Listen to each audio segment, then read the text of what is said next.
Okay, let's dive into this explainer on the acutely dizzy patient. We're going to give you a really solid framework to safely tell the difference between a benign inner ear issue and a posterior circulation stroke, including the one tricky stroke that can hide in plain sight.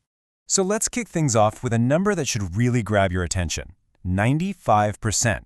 That's the percentage of strokes in the anterior inferior cerebellar artery, we call it AICA, that present with hearing imbalance symptoms. This makes it an absolutely critical thing to think about in any patient with acute dizziness. And this really gets to the heart of the matter, doesn't it?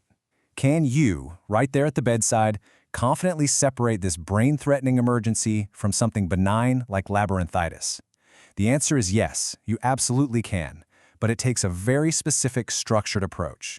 So to build that framework, we've got to start with a really clear definition of the clinical problem we're actually facing. What exactly is acute vestibular syndrome?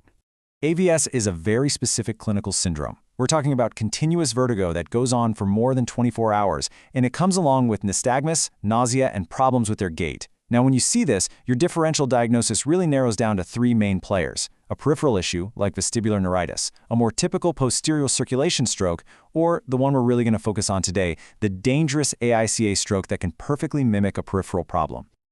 Okay, so how do we start sorting these out?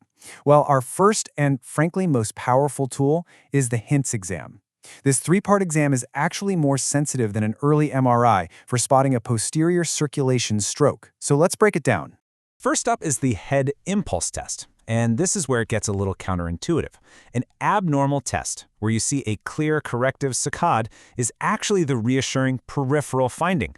What that tells you is the connection between the inner ear and the eyes is broken on that side, which points directly to a problem out in the periphery. Now, this is probably the single most important message to take away about the HINTS exam. If your patient has acute vestibular syndrome, but their head impulse test is completely normal, that is a stroke until you prove otherwise. That intact reflex suggests the problem isn't in the peripheral nerve at all, but centrally in the cerebellum or the brainstem. Next, we're looking at the nystagmus. Now, in a peripheral cause, the nystagmus is always unidirectional. That means the fast phase beats in the same direction no matter where the patient is looking. It also tends to get better with fixation. Any other pattern, if it changes direction or it's purely vertical or purely torsional, that's a big red flag for a central cause. And the final piece of HINTS is the test of skew. When you do a cover-uncover test, you're looking for any vertical shift in either eye. If you see one eye pop up or down to refixate after you uncover it, that's a vertical skew deviation, and if that's present, it points directly to a central brainstem cause.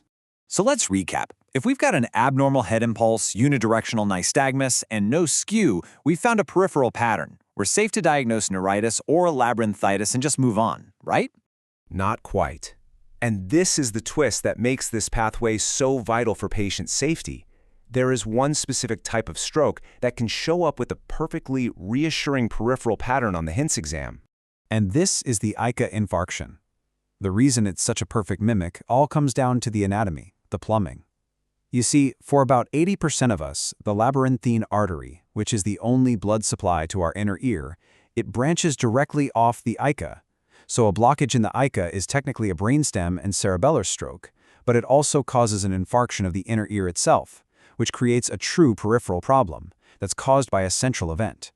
And this just nails the diagnostic challenge, because the lesion is effectively in the end organ. The symptoms, the hearing loss, and even the HINTS exam can look identical to benign viral labyrinthitis. The patient looks peripherally sick, but they are, in fact, having a stroke.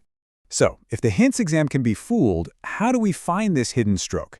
Well, we just add two simple steps to our exam, and that turns HINTS into the much safer HINTS Plus pathway. The first plus is all about hearing. So you ask, is there any new hearing loss or tinnitus? If there isn't, and the HINTS exam was peripheral, then you're very likely dealing with vestibular neuritis. But if hearing loss is present, we move to our second plus, and that's vascular risk. Is the patient over 50 years old, or do they have risk factors like hypertension or diabetes? And this right here is the key to unmasking the mimic. In a young, low-risk patient who has AVS and hearing loss, you're probably right to diagnose labyrinthitis. But in an older patient or anyone with vascular risk factors, that very same presentation means AICA stroke until proven otherwise, and they need urgent imaging. Okay, so let's synthesize this whole pathway and put it all together in one clear table, so we can see how we move from exam findings to a specific diagnosis and a clear action plan.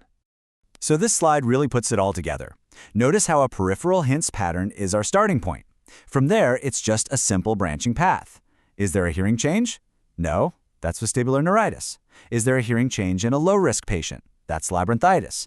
But hearing change plus vascular risk, that is our red flag for ICA infarction, and it means we have to take urgent action.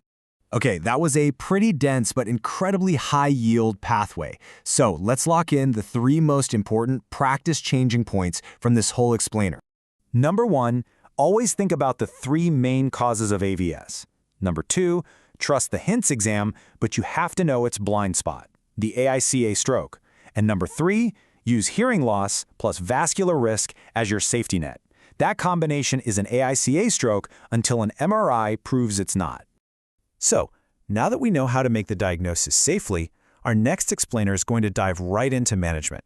We'll cover the evidence for steroids, the very limited role for vestibular suppressants, and how to get your patients started on rehab. Thank you so much for joining us for this clinical deep dive. We really hope this structured approach helps you manage your next patient with acute vertigo with more confidence and, most importantly, more safety.